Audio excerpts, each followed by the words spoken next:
Live from Washington, D.C., this is Balance of Power with Joe Mathieu. Donald Trump prepares for the most important meeting of his presidency. Welcome to the Monday edition on the early side here on Balance of Power. As we look to Friday's summit between President Trump and Vladimir Putin, we'll talk about the stakes and chances for peace with Bruen from the Global Situation Room coming up in just a moment. Chip makers Nvidia and AMD will pay the administration to sell AI chips in China. We're going to talk about the quid pro quo today with Jennifer Welch at Bloomberg Economics. And as President Trump deploys National Guard troops to the streets of D.C., we'll talk about his public safety emergency and what it means for the capital city with our panel. Bloomberg Politics contributors Rick Davis and Jeanne Zaino are with us for the hour. And it's all after a look at Wall Street. We get to Charlie Pellet and the markets right now from world headquarters in New York. Hey, Charlie. And good day, Joe Mathieu. Right now we're looking at a U.S. stock market a little changed ahead of key inflation data, the CPI report tomorrow morning. S&P right now up 2 points at 63.92. Any advance today will be another record. We've got the S&P up just under 0.1%. The Dow up down 127. Right now. Dow Industrials are declining by 0.3%. NASDAQ Composite Index trading at a record. NASDAQ right now up 39. That is a gain of just about 0.2%. Our Mag 7 Index pushing higher by 0.7%. 10-year currently yielding 4.25% with a 2-year 3.74%. Gold is down $53 the ounce, $33.44 for the precious metal, a drop of 1.6%. West Texas Intermediate crude up 0.3%, $64.10 a barrel on WTI, and Bitcoin higher by 1.4%, just under $120,000 on Bitcoin. Joe mentioned chips, specifically AMD and Nvidia. Both those companies are higher. Micron raising its fiscal fourth quarter revenue, earnings, gross margin, and operating expense outlook, citing improved pricing. Shares of Micron Technology, MU on the ticker, up now by 3.1%. Recapping, little change for the U.S. stock market as measured by the S&P, up 2 points now, up under 0.1%. For on-demand news, 24 hours a day, subscribe to Bloomberg News now, wherever you get your podcasts. And back we go to Washington. Balance of Power continues. Once again, your host, Joe Mathieu. All right, Charlie, many thanks. We'll get back to Charlie Pellet a little bit from now to check on the Monday trade as we keep our eyes on Nvidia and AMD. As soon as I saw this headline this morning, I started wondering what the stock reaction would be. And remarkably, there hasn't been much reaction because this is unprecedented. What's coming from the White House today? The president a short time ago confirming this news that Nvidia and AMD have agreed to pay 15% of their revenues from Chinese AI chip sales to the U.S. government. The U.S. government is getting in the chip business, apparently. And these are the AI chips that at one time were being held from China, not allowed in the market. The H-20, for instance, as export controls were turned up in the name of national security. We've come a long way from that moment. President Trump, in an unrelated news conference, was asked about it earlier today. Listen. I deal with Jensen, who's a great guy, and Nvidia. The chip that we're talking about, the H-20, it's an old chip. China already has it in a different form, different name, but they have it. Or they have a combination of two will make up for it and even then some. The Blackwell is super duper advanced. I wouldn't make a deal with that, although it's possible I'd make a deal, a somewhat enhanced in a negative way Blackwell. In other words, take 30% to 50% off of it. But that's the latest and the greatest in the world. Nobody has it. They won't have it for 5 years. But the H-20 is obsolete. You know, it's one of those things, but it still has a market. The comments about Blackwell, remarkable in their own right, as we bring in Jennifer Welch, Bloomberg Economics chief geo-economist. Jenny, it's great to see you. Thank you so much. I can't imagine what you're thinking about this. We'll get to Blackwell. Let's start with the H-20 and what we know. I'm hearing things like quid pro quo, unprecedented. Both of those are true, right? These are companies that are essentially paying for access. Pay to play is the new rule. Yeah, in two ways. Pay to play in the sense of, getting the White House to agree to essentially allow them to sell their chips to China, and in the sense of getting them access to the Chinese market. As you noted, it was only actually a few months ago that we decided to not allow the H20 chips to be sold to China. As President Trump noted, they are not as powerful as the cutting edge chips, but they're still pretty powerful. And that was the reason behind initially banning the export of them. Just weeks ago, by the way. Yes. We were talking about not that long ago, exactly. Now this scheme seems enabled to allow the U.S. government to reap a lot of revenue, allow Nvidia and AMD to also reap revenue from selling to the Chinese market, and China to gain from having access to these still pretty powerful chips. The idea of, he's talking about Blackwell, which is the newest and best that Nvidia has, and there's quite a backlog to get them.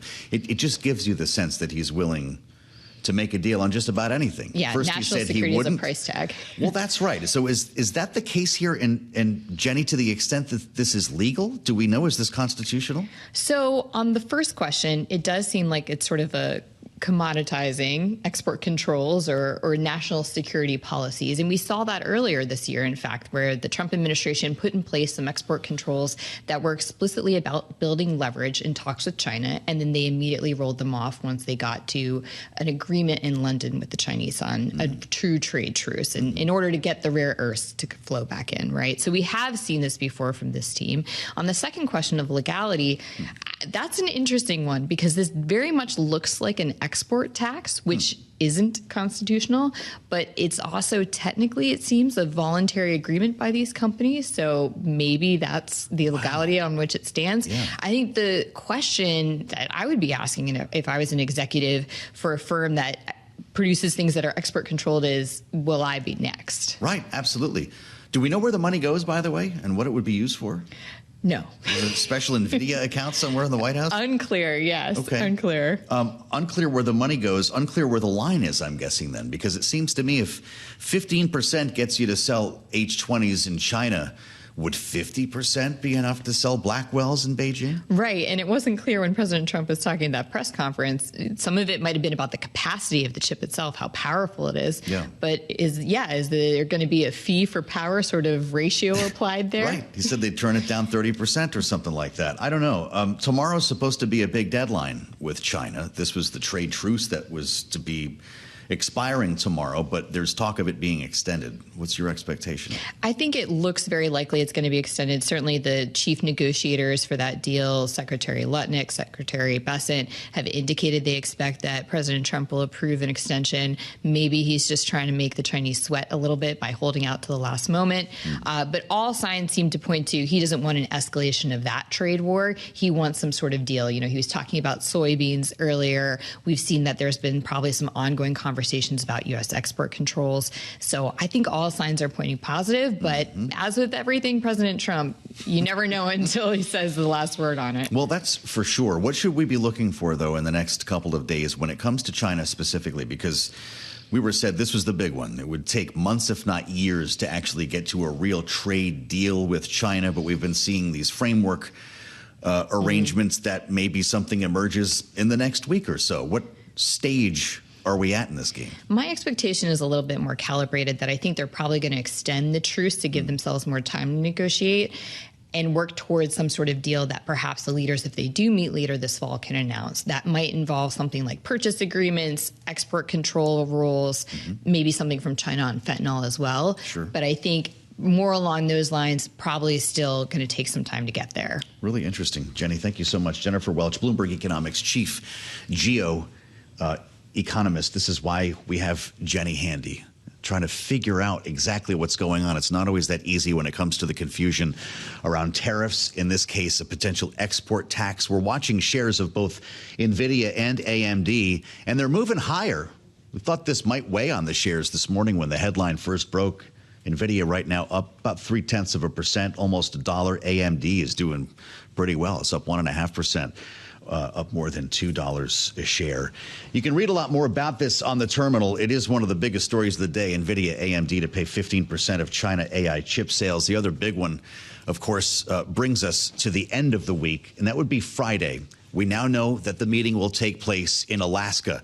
We don't have a lot of other details at this point. The president will be wheels up to Alaska Friday, and at some point during the day, we don't have a time either, he will be in a room with Vladimir Putin, talking about, presumably, the end of the war in Ukraine. And the president did get into this earlier at his news conference in the briefing room. Let's listen. You know, I'm going to see Putin. I'm going to Russia on Friday. I don't like being up here talking about how unsafe and how dirty and disgusting this once beautiful capital was, with graffiti all over the walls. It's another part of it, by the way, because we're talking about safety, but we're also talking about beautification. Beautification, indeed, he has been talking about today. Bruen has spent a career as a diplomat and now a consultant in this field, the president of the Global Situation Room, former White House Global Engagement Director, with us in studio here in the mean streets of Washington. Brett, great to see you. Yeah, survived the trip over. You got out from the mean streets of Old Town to the dystopian center of Washington here. Congratulations. I've got a lot of questions for you, and I suspect you've got some questions that need to be answered as well. This was initially framed as a win for Putin just to get in a room with Donald Trump. Now we're the host nation. How is this going to unfold on Friday in Alaska? Well, let's start with that, because normally in diplomacy, you would hold that back. A trip to the United States. We all remember when Trump raised the prospect in his first term of the Taliban coming to Camp David. And there were a lot of us sitting around. Maybe the reason they didn't come was that's just so strategically stupid. Yeah. And now we're inviting the leader of a country that's invaded an ally, not to sign an agreement, not because he's made major concessions, just to feel each other out, according to the president earlier today. That's not the sort of thing that you do in sequential order. You start with the substance, and then you get to the superficial stuff. Right. They should, I guess, in the traditional sense, be showing up with an agreement already in hand, right? We're coming here to codify this agreement. Will there be other people in the room?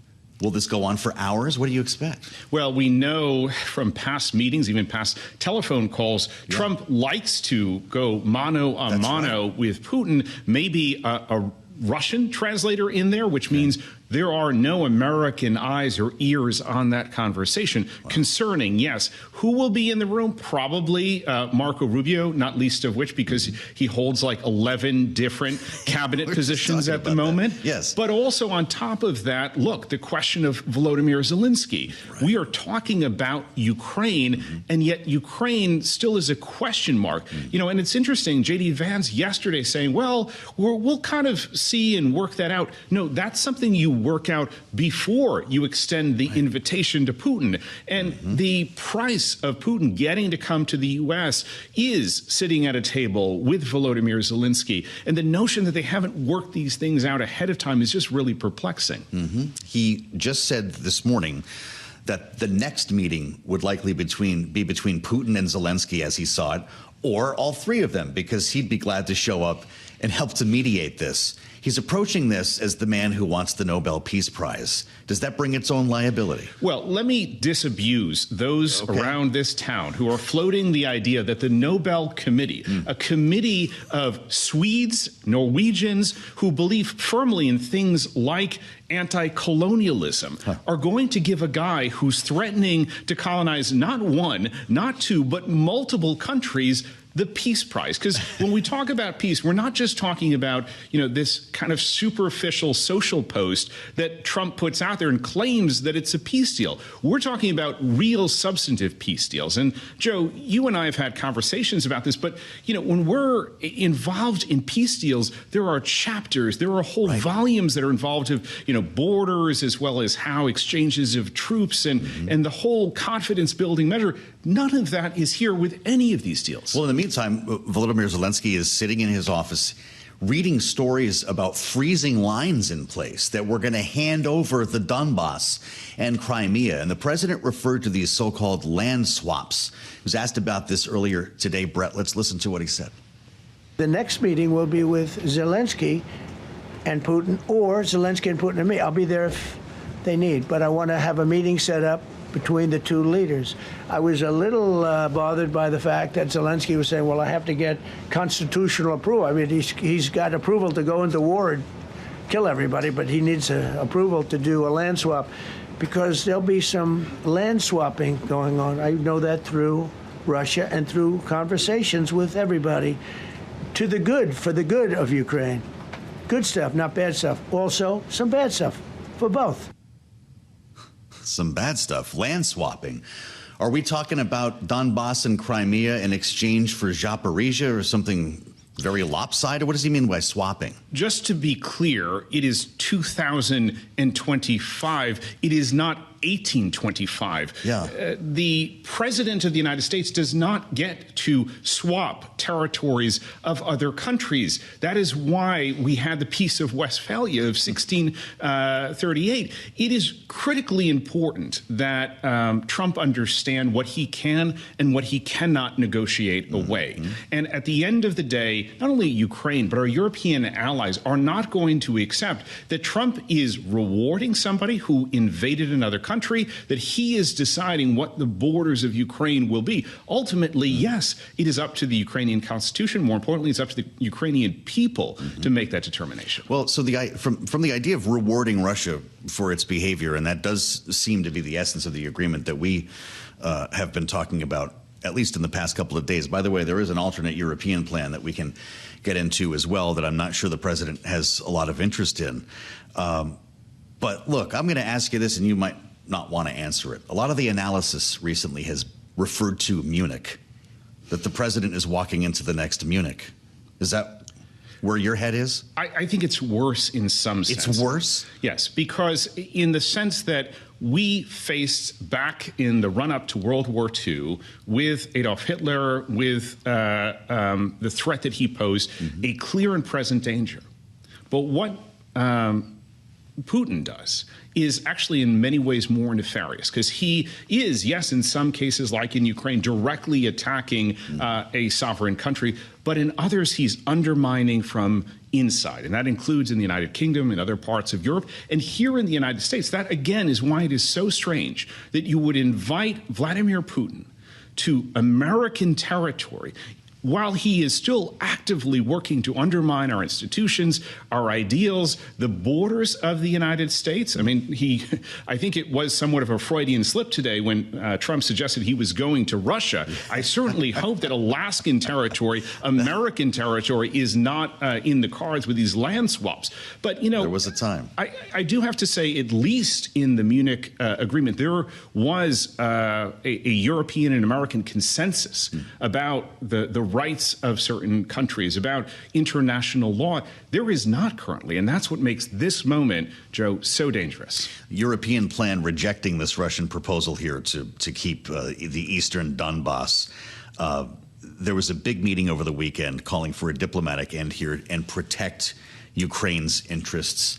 Does Donald Trump care what our European allies think? He suggested he'd give them a call and let them know what happened after this meeting. So here's the funny thing. Trump now, a good 200 days into his term, is starting to realize, yes, you can bluster, you can bulldoze over our allies, but then it comes back to biting you in the rear end because they are not going to cooperate in other ways. And yes, he can certainly, with Ursula von der Leyen and the European Union, try to impose his 15% tariffs, one-way tariffs on the EU. But they, in this notion of reciprocity in international relations, are able to find ways to be less cooperative on fronts that we need them. Fascinating. I'd love to talk to you once this meeting takes place. This is why we bring in Brett Bruen. Fascinating conversation. We always learn something from Brett at the Global Situation Room. Many thanks for the insights. Brett, we're going to assemble our political panel next. Rick Davis and Jeanne Zaino will join us as the president deploys National Guard troops to the streets of D.C. It's straight ahead, only here on Bloomberg. One of those days where we have a bit of a three-ring circus, multiple lead stories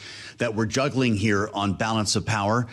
It's just another Monday in August, the 11th, in fact, and thank you for joining us on the Monday edition here on Bloomberg TV and radio. As you heard a short time ago, Nvidia and AMD, we talked about it with Jennifer Welch, paying 15% of China AI chip sales, a massive story coming out of Washington today that has our eyes on shares of both of those companies. We've got the Trump and Putin meeting on Friday, as we just talked about with Brett Bruen. And then we've got what's happening here in our capital city. This locally is the biggest story of the day, I would suggest. And if you're with us on 99.1, we see you. We live here, too. The president, of course, referring to crime and homelessness in Washington, D.C., promising a news conference this morning. And he did hold that news conference. Quite remarkable. As we saw in Los Angeles, the president is going to be deploying National Guard troops to the streets of D.C., invoking a public safety emergency.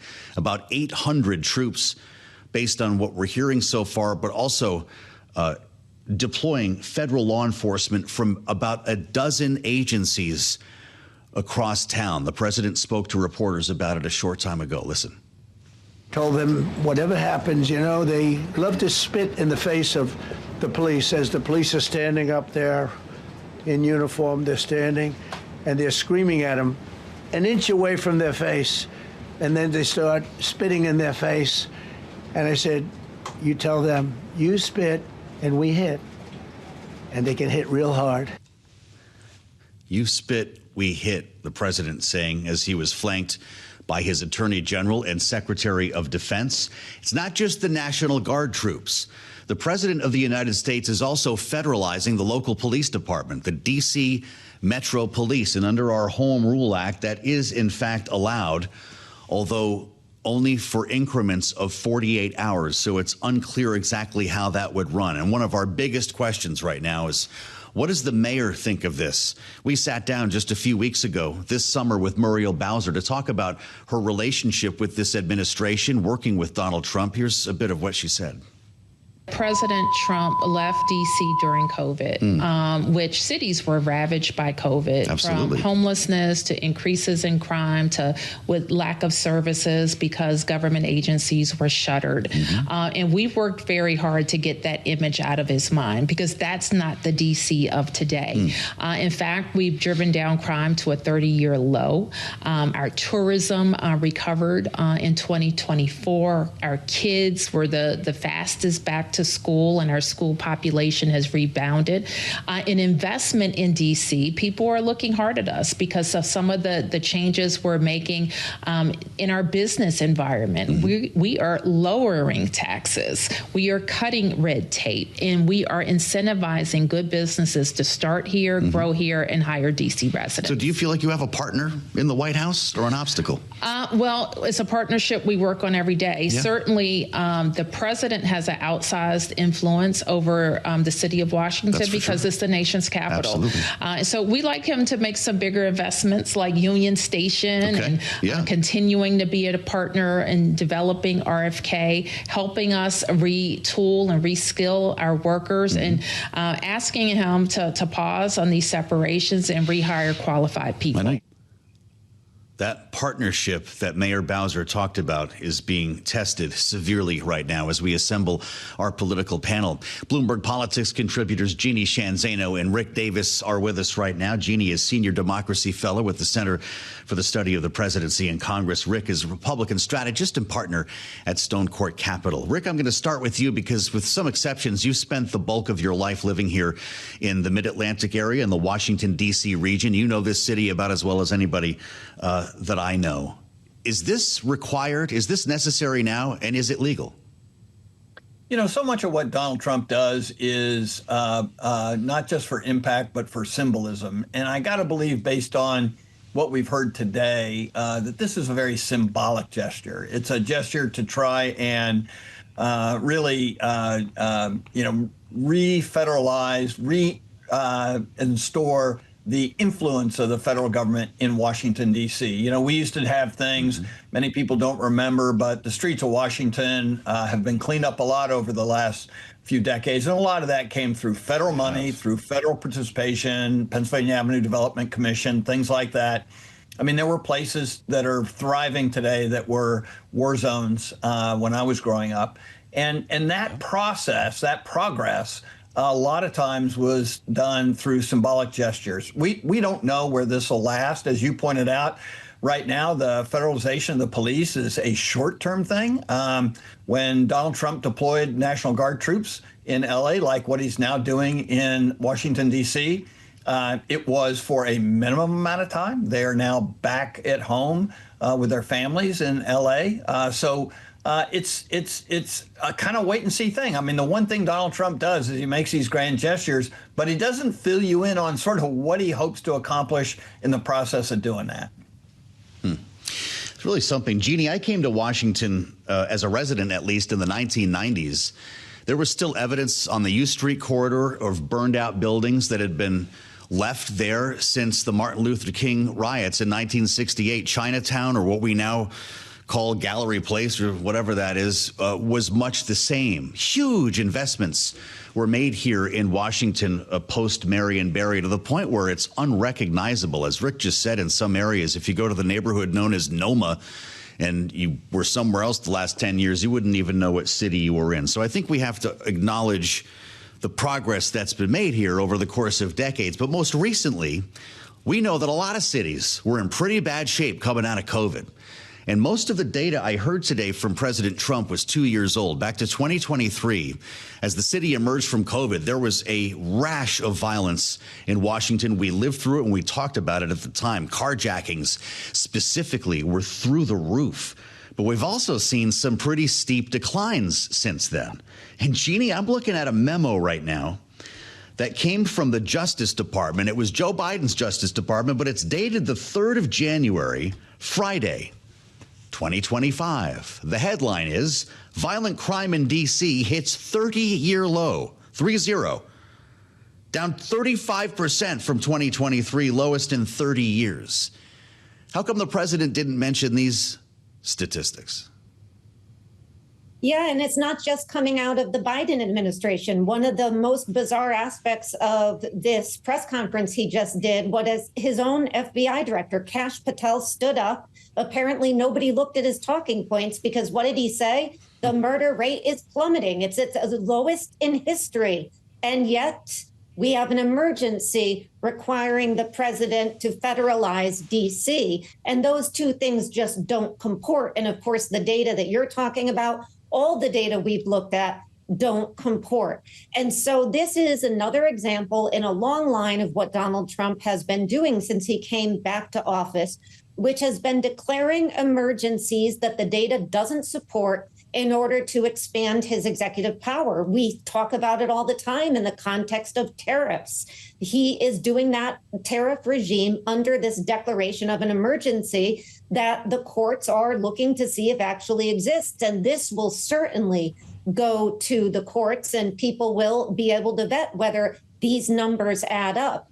But what is most concerning here is not just about D.C., but about President Trump talking about the fact that this may spread to other cities. This may spread to Illinois, to Chicago. This may spread to New York City and New York. As Rick mentioned, it's already been in L.A. So that is most concerning. And I think the question that comes to my mind is, why is this at the top of the president's agenda today on August 11th, with as much going on in our country and the world as is going on? Is he creating an emergency where the data suggests that none exists? And I think we can think about answers to that question, but one comes to mind. When a reporter asked about the Epstein files, the press conference ended abruptly, and that was that. You know, you're not the first person to use that name today, Jeanne, as people say, why now? And why not in the first term, for instance, when crime, in fact, was higher based on the stats that we're seeing? Rick, from a political standpoint, when you consider the electorate watching this locally here in Washington and all over the country, based on what we saw in California following the tariff stuff that Jeanne mentioned, does the voter begin to fatigue when it comes to emergencies? How many emergencies can America take? Yeah, I wonder if anybody really even focuses on that. I mean, we obviously are, policy nerds. We get in the weeds on the authorities that the president and the Congress has to exercise their various powers. And yet what the public sees is today Donald Trump deployed federal troops into D.C. And I don't think people really are going to second guess him on what powers he has to do that. He's very good at trying to blow through those kinds of questions.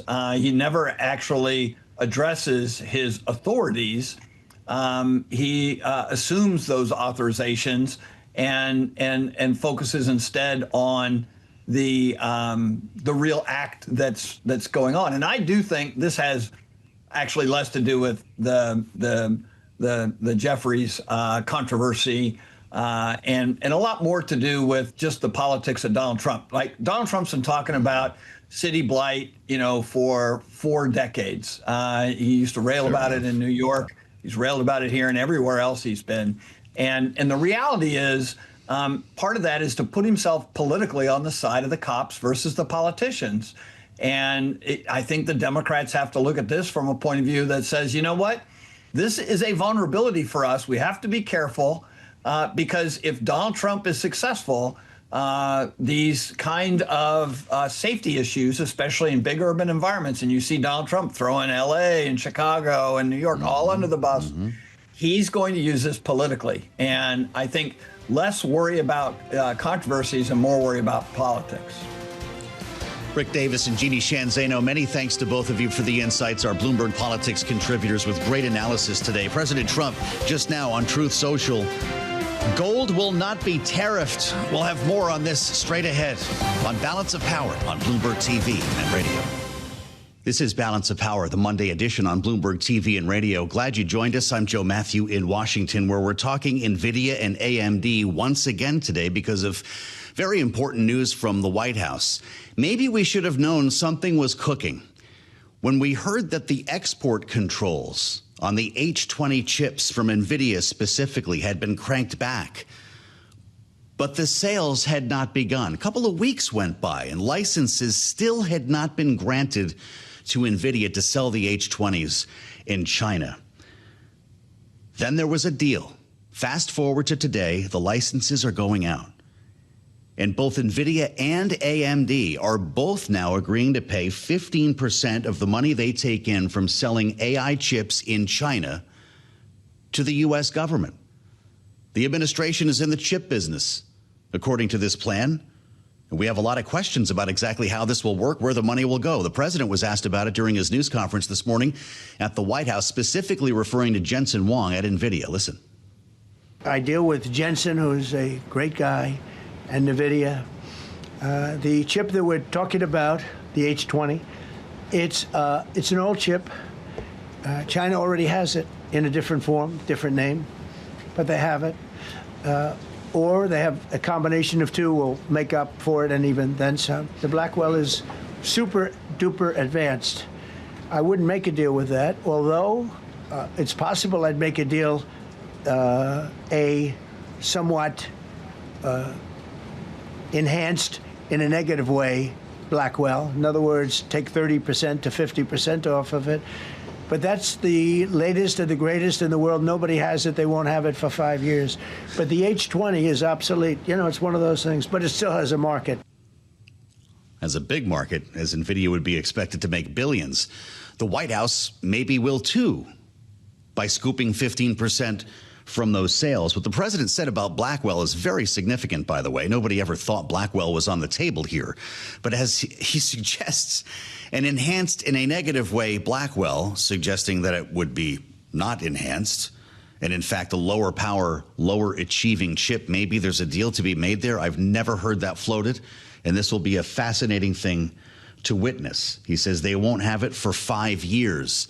Maybe they will sooner than later here. Knowing that a month went by after the export controls were loosened. A month went by before this deal was struck, and 2 days later, the licenses were granted. We want to talk about this with Anna Ashton. The founder of Ashton Analytics is with us, specialist in U.S.-China trade, as you've heard many times here on this program. Economics, former China analyst with the Department of Defense. Anna, it's great to see you. Welcome back to Bloomberg TV and radio. There are questions about the legality of this move. Is it, in fact, unprecedented? It certainly is unprecedented, Joe. We've never seen the U.S. government prior to this grant export controls in exchange for a percentage of the revenue. So, yes, it is unprecedented. Do you think it's constitutionally allowed? Is this legal?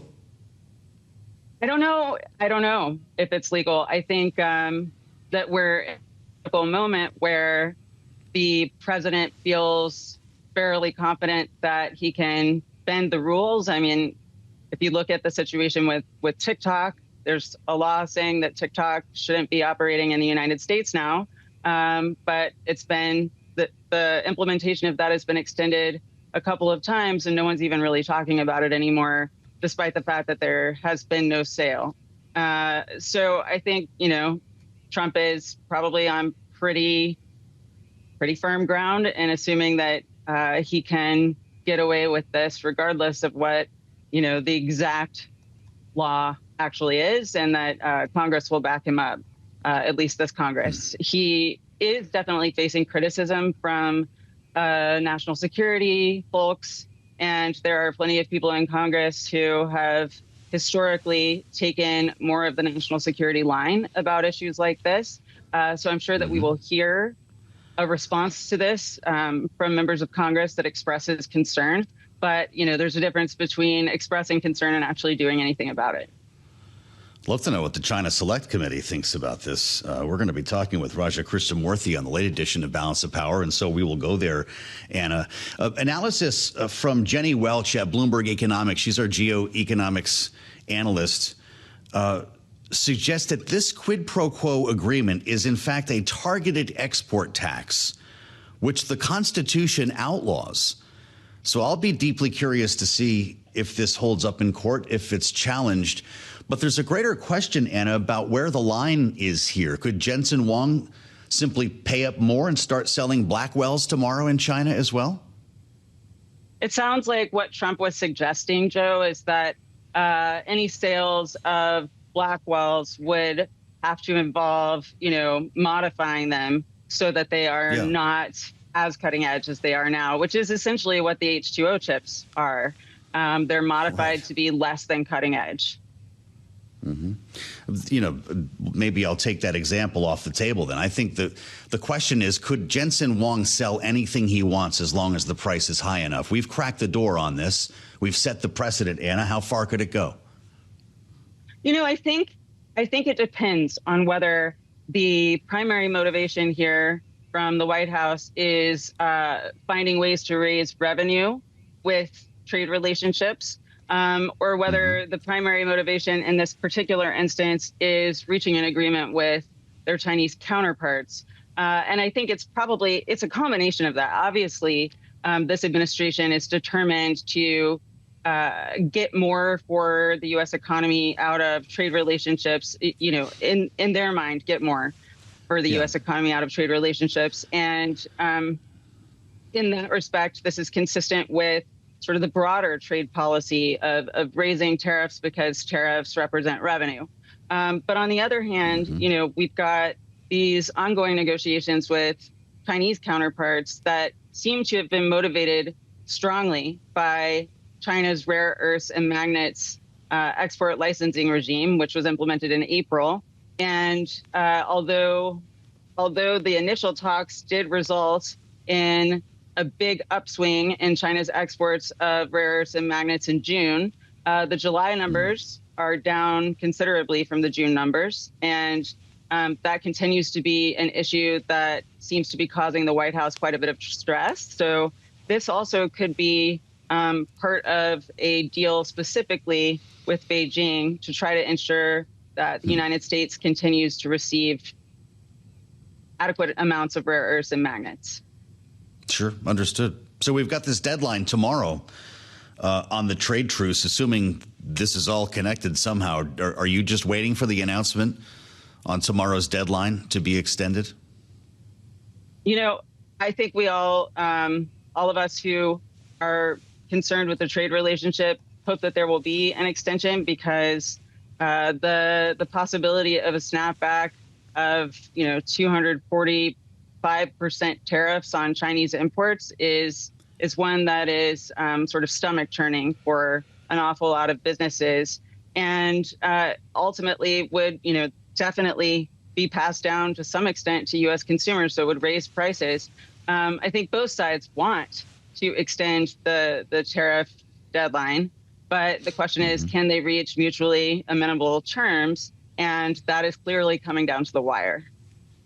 Sure is. The current truce expires 12:01 a.m. Wednesday.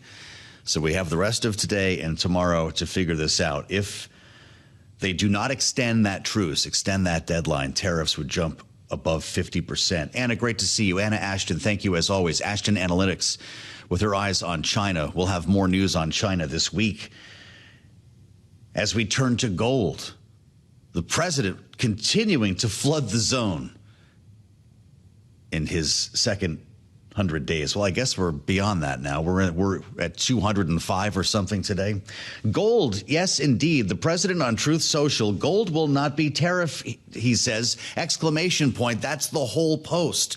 Remembering the back and forth next week that sent gold to the moon and then a whole round trip back to where we started, following reports that imported gold bars would be tariffed. Mike McGlone joined us. He's back now with the update here. Senior commodity strategist at Bloomberg Intelligence, enjoying the sweet air of the Midwest this week. Mike, it's great to have you with us. Is this what we had already priced in on Friday? Just making it official now? Yeah, Joe, you nailed it with your introduction of it. I'm actually in Indiana today in the heartland. And the key thing about gold is it just absolutely loves Mr. Trump, the gold market. And you saw this one of those other nuances, the potential for the tariffs, which was kind of silly, but now we're seeing it's not going to happen in gold. The bottom line for gold is the nuances of Mr. Trump are nothing but good. And for example, is pushing back in the data from the U.S. BLS, which means, OK, our data is now somewhat potentially going to be the music that dies, the trust in that data, and then pushing back in Federal Reserve independence and just the volatility. Gold loves it. So I think the way gold's looking at this right now is it's just waiting for a next catalyst to shoot up to a new high in the macro. It's building a really good support around 3,300 an ounce, and that's been happening for 5 months. We call it a bull flag. And I think the key catalyst for gold to just break out higher is just a little bit of back and fill in the U.S. stock market, a little bit of volatility. And it's August, volatility is very low. Wow. The bull flag is 3,300. Did I hear that right? Yeah, the base of the bull flag. The first time we traded 3,300 ever was in April. Remember that big swoon in the stock market? Gold went up, and gold's just been kind of hanging out since then. But what's happened since then? There's been more central bank buying and a significant shift in ETF flows to inflows. For 4 years, we had outflows. Now this year, we have almost 10% of inflows. That means almost 9 million ounces of gold just flown in. People are buying gold and looking for protection, I think, and looking for a store value. Really fascinating. All-time high, 22nd of July, right? 34.43.70.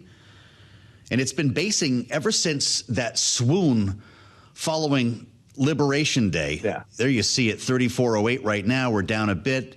3,300 is where Mike has support. Where's resistance? Because we're going to bump into some overhead here around 3,400, right?